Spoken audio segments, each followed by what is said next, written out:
Thank you so much for being here. I'm so excited for this. Like, you have been on my social media feed, and I'm so excited to learn a little bit more about you beyond the Instagram feed. And also, you do have a coaching program as well for anyone who wants to go independent. So I'm really curious about the life of going independent, because so many people I know are going independent. And I'm like, okay, how is that life really like? So really excited to interview you in this podcast episode today. Thanks, Christine. Yeah, I'm so happy to be here. Looking forward to our conversation. All right. So for anyone who doesn't know who you are, can you give us a short introduction about yourself, like either your background, interest, or hobbies? Yeah, my name is Amanda Wright. I live in Victoria, BC, Canada. I've been working as a consultant for almost 15 years now. Mhm. And outside of work, I've got 2 kids, and I love to try to stay fit, and I like to cook and experiment in the kitchen. Nice. So did you pick up any quarantine hobbies?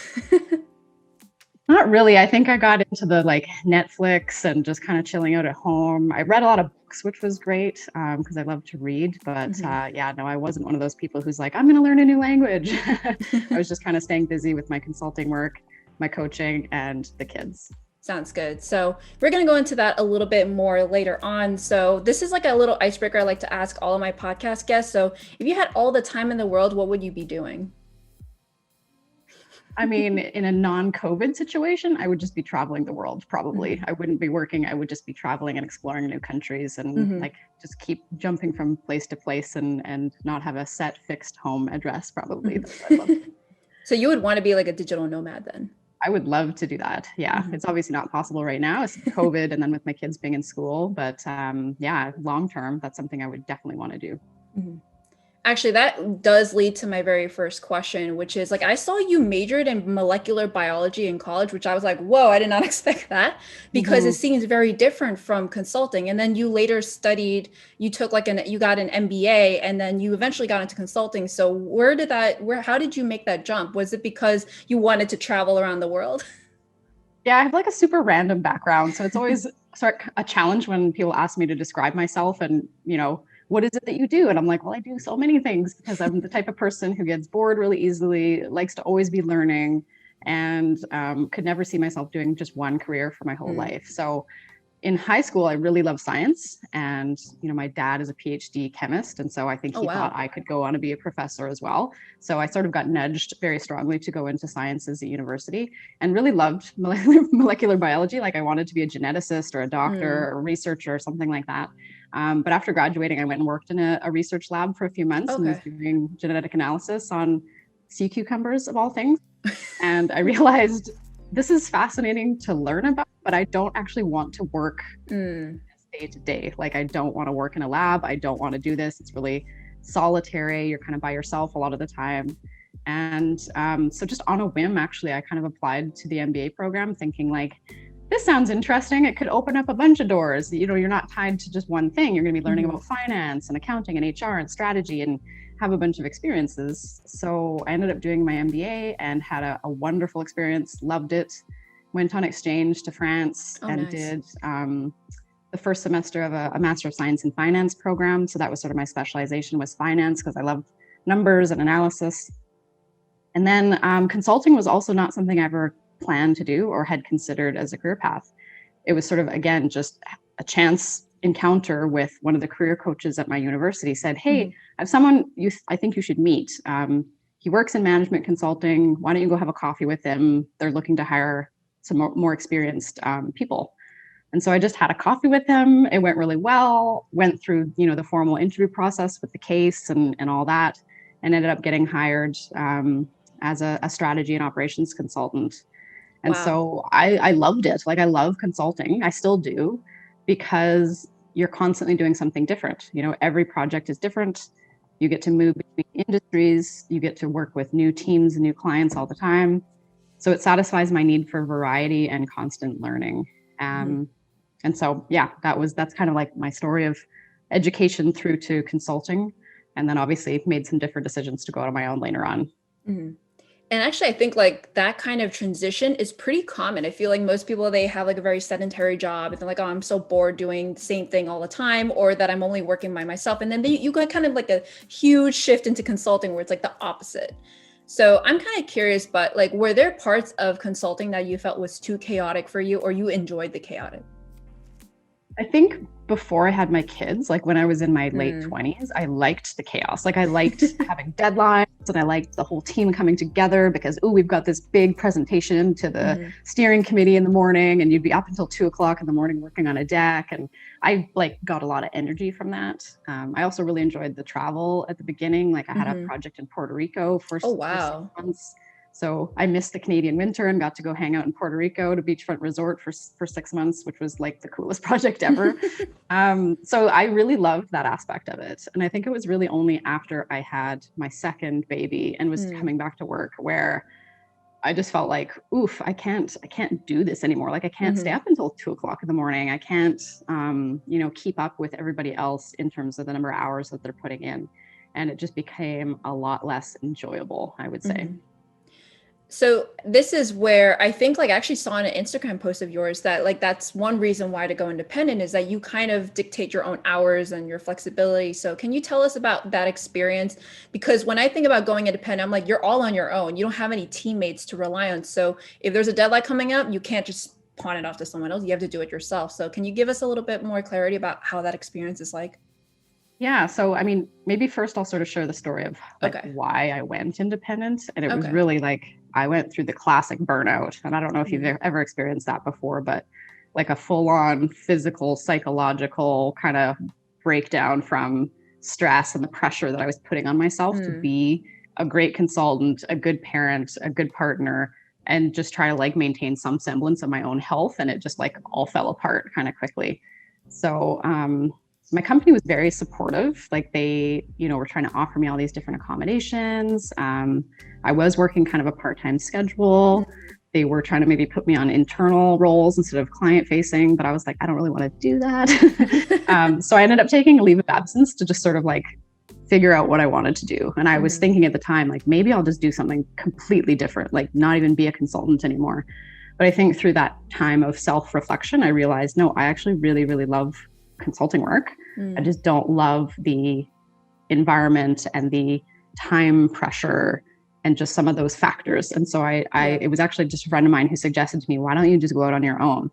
And I honestly thought that's only something people do when they're like 50 or 60 years old and Mm. they have a ton of experience and a big network.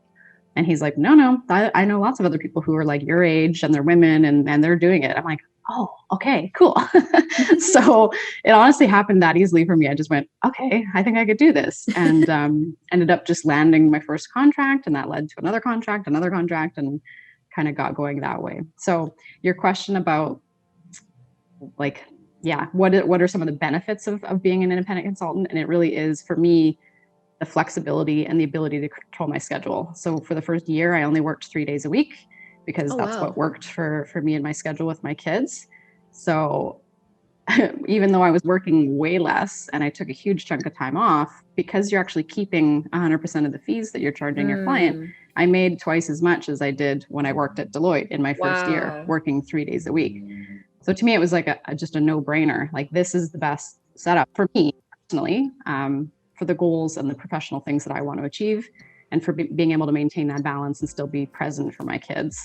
So I've been doing it for 7 years now, and I don't think I would ever go back to another company just because I love my freedom.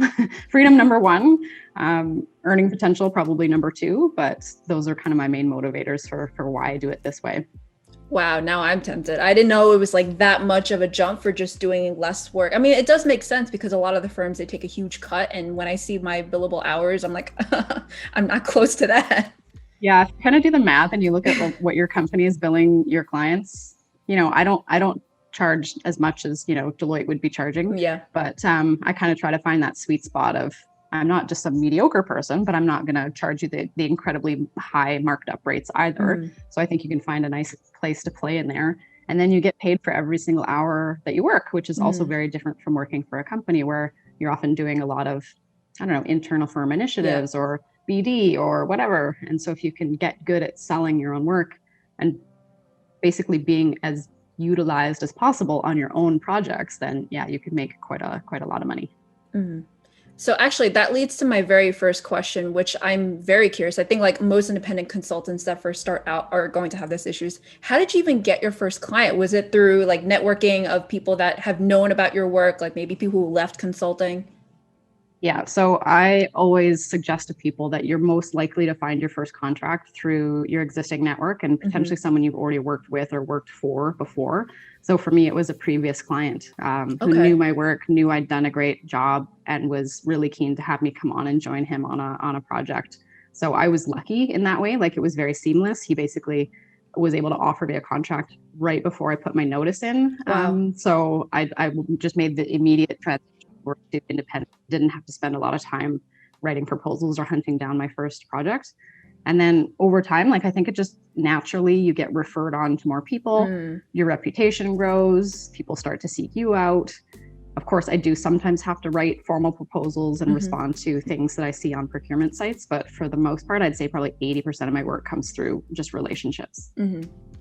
So does that kind of seem daunting to you, at least when you first started out, that like, okay, if once this contract is over, do I have something lined up? And if I don't, can I cover my bills? Or because you're making this much money from a short period of time, you probably saved up a few and enough to have that buffer room.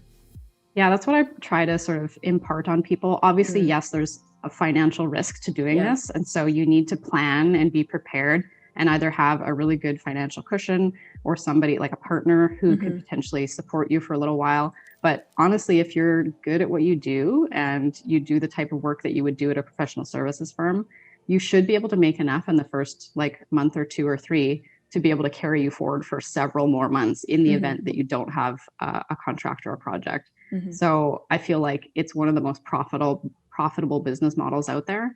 And it's less risky than other types of startups or other types of companies because you can just quickly start making enough money that you can save a big chunk of it. Hopefully, if you're good with your money, that it won't be a problem if you have a slow period. Yeah. But honestly, until COVID, I'd never had a slow period. I'd never had a period of more Nice. than 2 weeks where I wasn't working if I wanted to be working.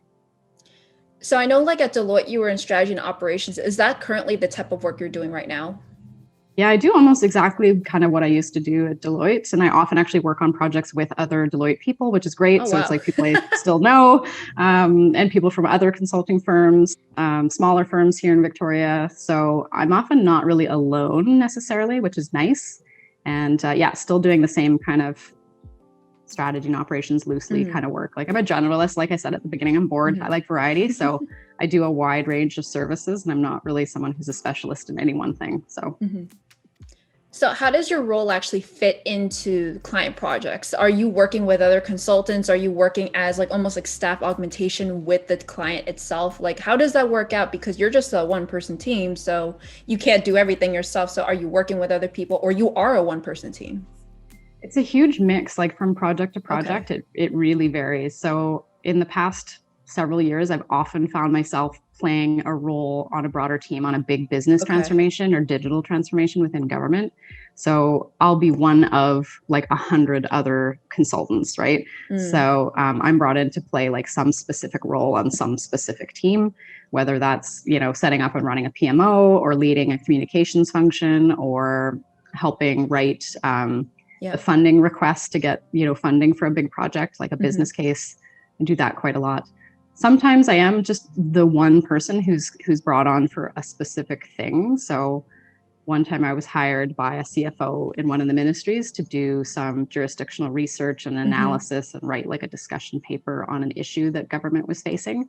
So in that case, I was working pretty independently, which I like. So I like working independently and I like working on teams. So I try to find a mix of all of those different scenarios, which is the great part about being an independent is you can seek out whatever type of role you think is the best fit for you. And for me, it's almost any type of role. Like I'm happy to be on a team, happy to be leading something, happy to be working independently. It's all good to me. So I think this is the part that I'm very confused about whenever it comes to independent consulting. So actually, as a tech consultant, I have worked with independent consultants that usually are on the client side, that they represent the client almost like that. Like they're basically business analyst support because they don't have the support that knows about the system, but also knows about their business. So we're kind of working together and they're in the middle ground. So I'm curious, like what role do they usually play? Because I feel like if, let's say, for example, they do have a contract with Deloitte, what makes it different from adding another consultant from the Deloitte side than to have an independent consultant? That's a good question. I mean, I've definitely experienced some clients where they love to have a big firm Mm, be sort of the lead, and they want the name recognition, and they feel like there's less risk by hiring a big company. And then there's some clients who are very big firm averse, and they would okay. prefer to split up the work amongst several companies, whether it's like Okay. big and a few smalls and an independent, or any other mix of resources.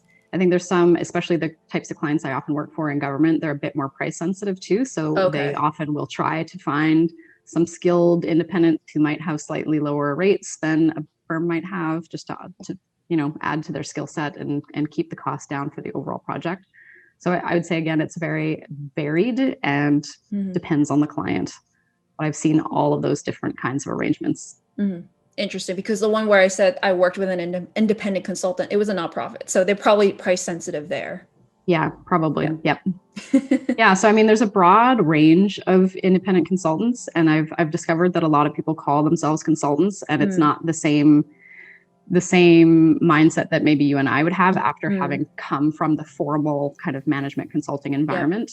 And so there's a huge range of skills and quality and levels of expertise. So it's sort of interesting, but I think that's a plus for anyone who has worked in a bigger company, to know that when you do go out on your own, you'll probably automatically be settling up at the top end of the market, just in terms of Okay. your skills and what you know, and how to interact with clients. Uh, Hmm. Clients will see that and see that you're really good at what you do. Hmm. Okay, so we kind of talked a little bit about like how is it like to be an independent consultant. So what are some main reasons why people should be leaving to become an independent consultant, and why are there like to you that you should not be leaving? Mm. It's such a personal decision to figure out if you want to leave or not. Hmm. Um, the people that I've worked with so far in my coaching program, I'd say their reasons for wanting to leave are very similar to mine. Okay. Just seeking out more control and more flexibility over where you work, who you work with, how much you work, and then how much you charge for your services, and feeling Hmm. like you want to be able to earn what you think you're worth.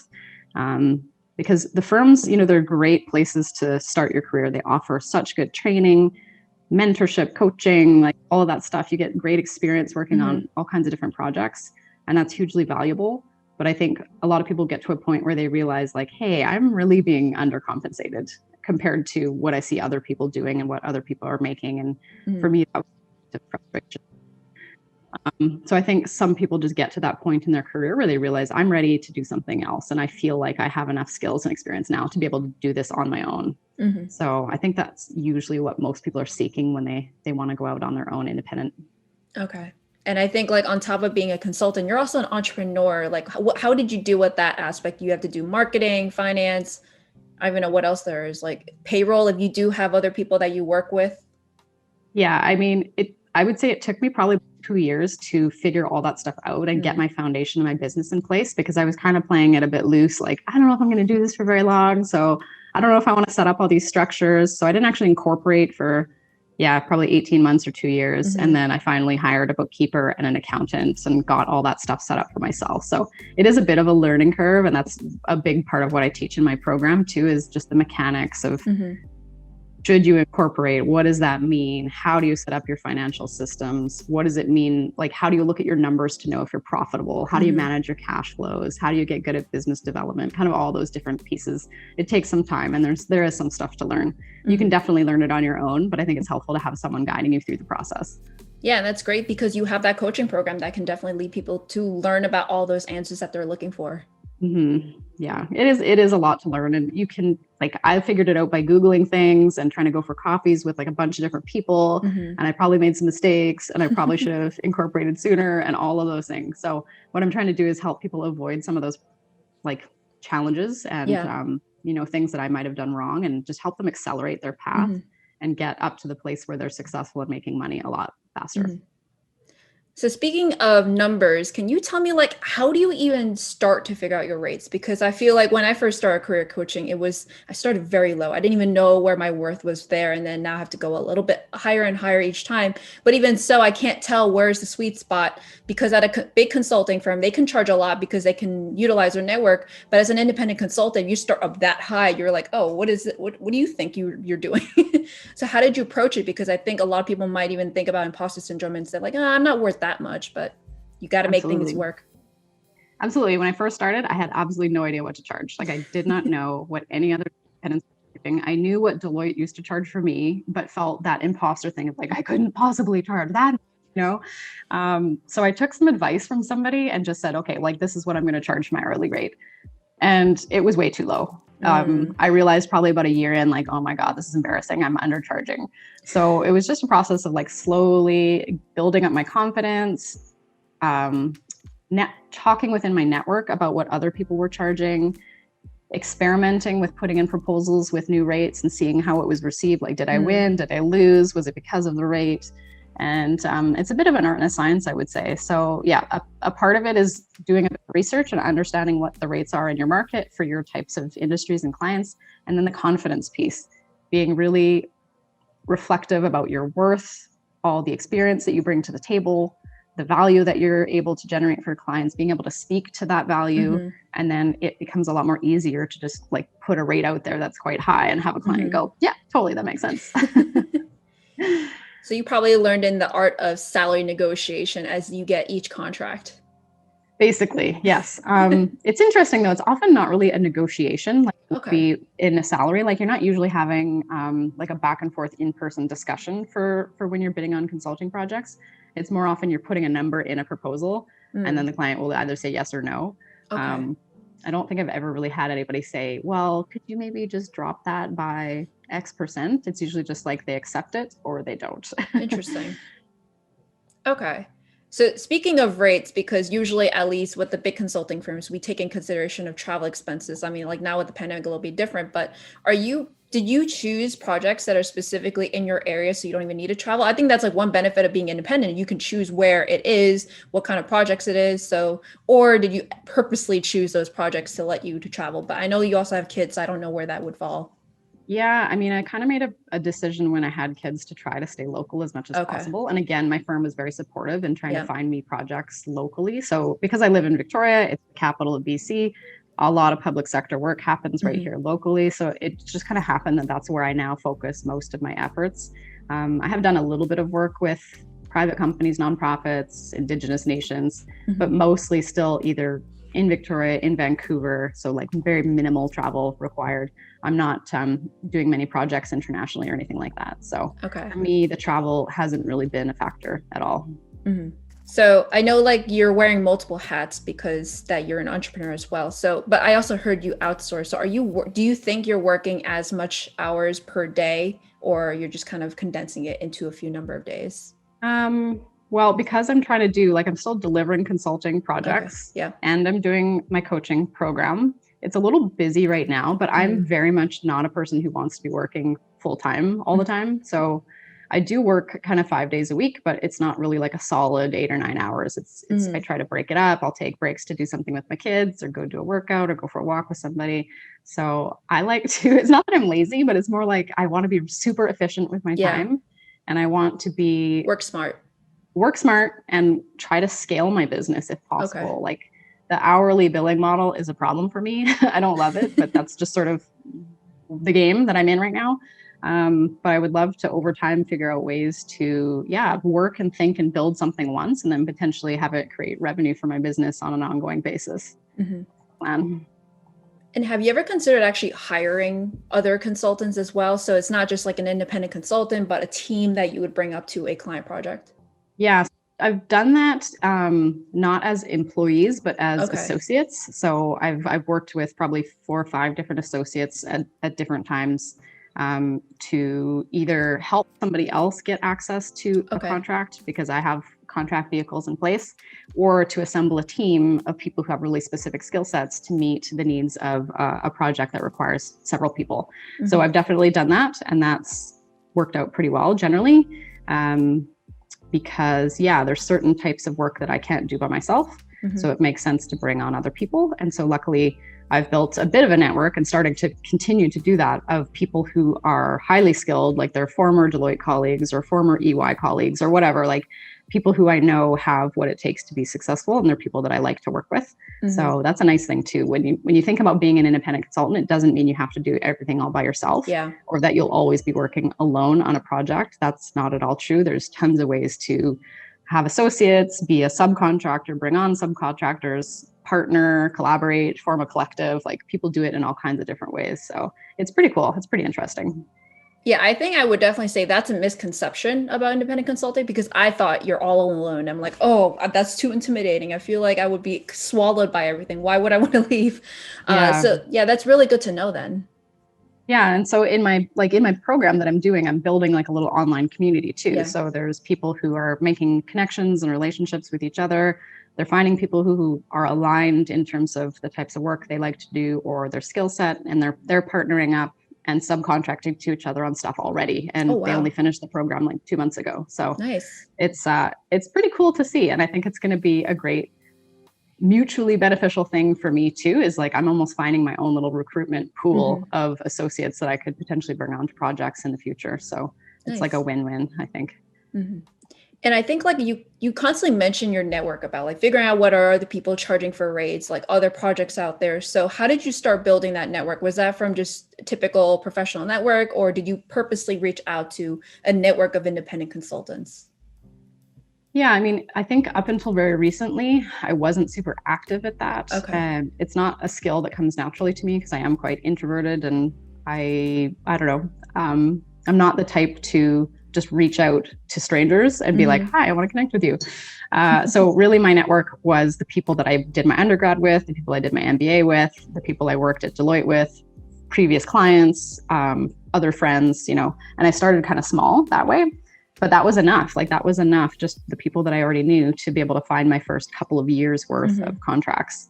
Now that I'm getting more into the coaching, obviously I have to kind of broaden beyond just my existing network and start talking to other people. So yeah, I'm trying to find other online communities, talk on podcasts, find people on Instagram, just try to do it in a really authentic and genuine way. Like, I'm curious about what you do. Maybe we can help each other. And it tends to sort of build naturally from there. So I know other people who are super, super great at networking, and they have like this formal approach, and they're really great about doing it on a regular basis. That's not me. I wish it was, but I'm still working on it. No, I completely agree. I'm also like an introvert, and each time I'm like, oh, networking. And I know like consulting is all about networking. I'm like, but the good thing is like, at least we're virtual. It doesn't feel as draining. I mean, it's scary to me. Like the thought of joining, I've been invited to these, like, have you heard of CMC, the Canadian Certified Management Consulting? Yes. The designation. Okay. So there's a group that I've connected with, and they're like, hey, you should join our networking events. And just the thought of joining a virtual room with like 100 other people and trying to like talk and make connections, I'm like, no, I don't want to do it. Much rather do like a one-on-one or like a very small, intimate group of people. I don't like huge groups of strangers. I agree. I'm like most comfortable with breakout rooms or one-on-ones within a big room, at least. Me too. Yeah. So what are your short and long-term goals? So I feel like it's like going to be a little bit different for you, because you might be like, oh, I want to meet this revenue, or I want to meet this goal. But like most people, at least like in their career, like how would they want to grow within an organization? But you are the organization. So kind of curious about what your career goals are there. Yeah, it's interesting. Like, so in the first, 6 years of my 7-year business, my revenue trajectory just went like this, like straight up, because I was increasing my rates. I was bringing on associates, and, you can earn a little bit of money doing that. And I felt like this is awesome. I'm very goal oriented and ambitious, and I want to just continue that trend. And I want to be able to retire in 5 years. And then I think when COVID happened, it was a bit of a reset. And, obviously a lot of us, I think, are reflecting on our priorities and what do we want our lives to look like. And I sort of realized I'm falling back into that trap of how I felt at Deloitte, where I was constantly trying to overperform and constantly exceeding my goals. And, you've got that gold star mentality, the A student mentality of like always wanting to be the best at something. And that's exhausting for me. And I don't necessarily want to live my life that way. So I think in this last, 6 months period, it's been a reflection on, I don't want to work that hard. And it's okay if my revenue maybe does a few of these over the years, because it's not just a linear trajectory. And so my goals, I think, have shifted a bit. And it's a bit more about putting my lifestyle first and putting my family first. Professionally, I just want to be able to set things up in a way that helps me to enable those personal objectives, if that makes sense. So I think my focus right now is just trying to find projects that really align to what I like to do, what I'm good at, where can I make a difference, and where can I have that flexibility again around my schedule and all that. And then the coaching is kind of started as like a side thing, but now I'm having so much fun doing that I'm wondering, could I turn that into my full-time job? Like, could I transition kind of out of delivering client service and really turning my attention to helping other people get started on their journey to entrepreneurship?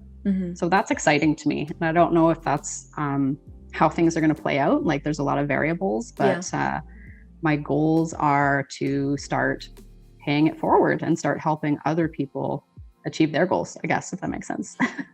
That's amazing. And let's just go a little bit more into your side hustle. Can you tell us about your coaching program? What is it? Who is it for?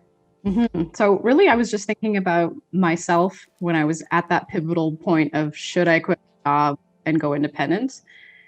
All the things that I had to figure out, it, like I said, took me probably 2 years.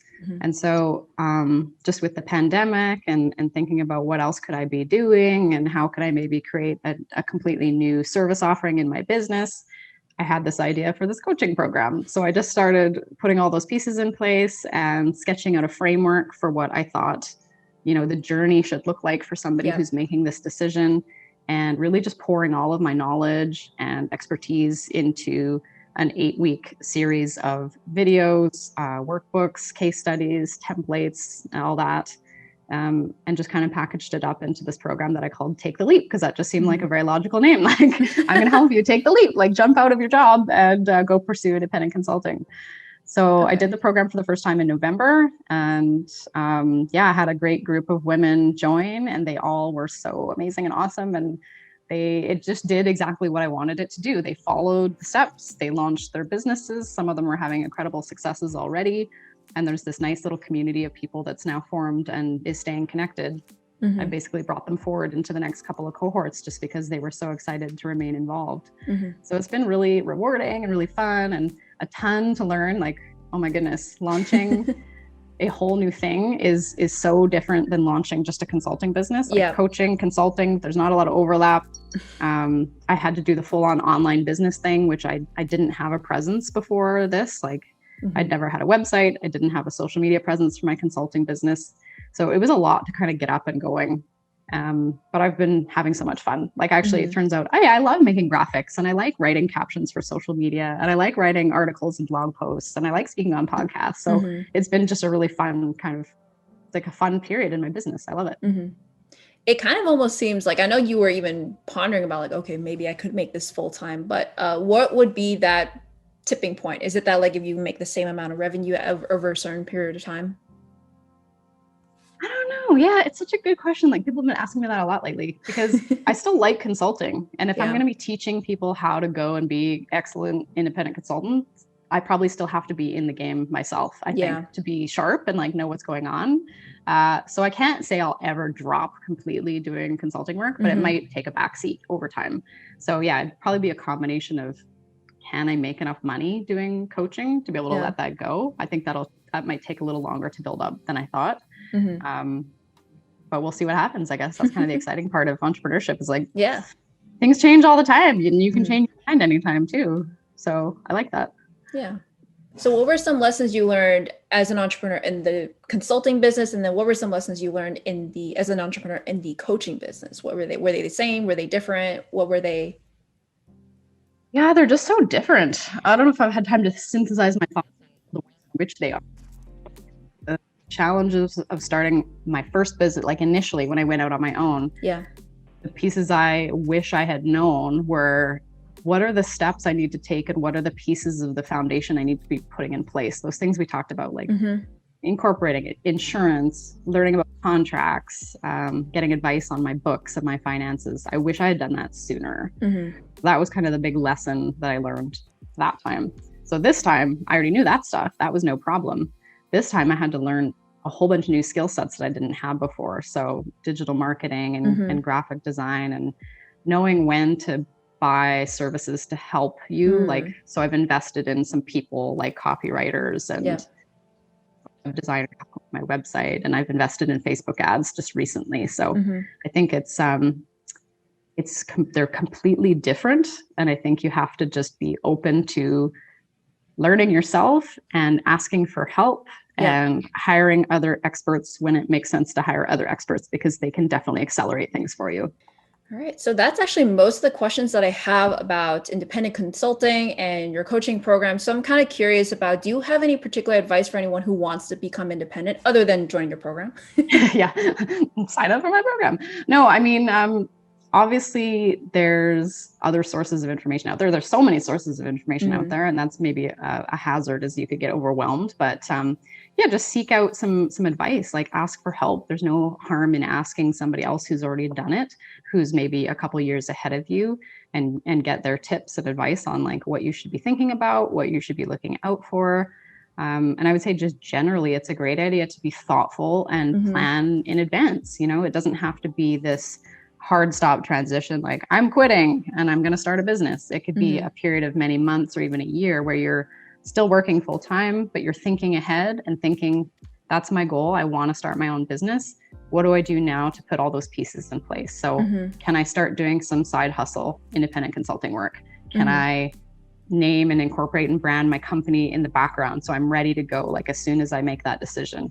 Can I start doing some quiet business development, start having some conversations with people that could potentially be clients, and get a sense of their interest in hiring you as a consultant? Those are all things that you can do while you're still employed, I think. Obviously, there's some sensitivity with maybe side hustle work. So that might be a conversation in terms of disclosing to your employer that that's what you're planning to do.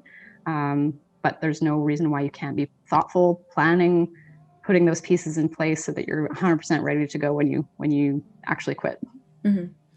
So what actually is like the demographic of your students in the coaching program? Have they already quit, or are they in the middle of quitting and doing this process right now to plan and be thoughtful?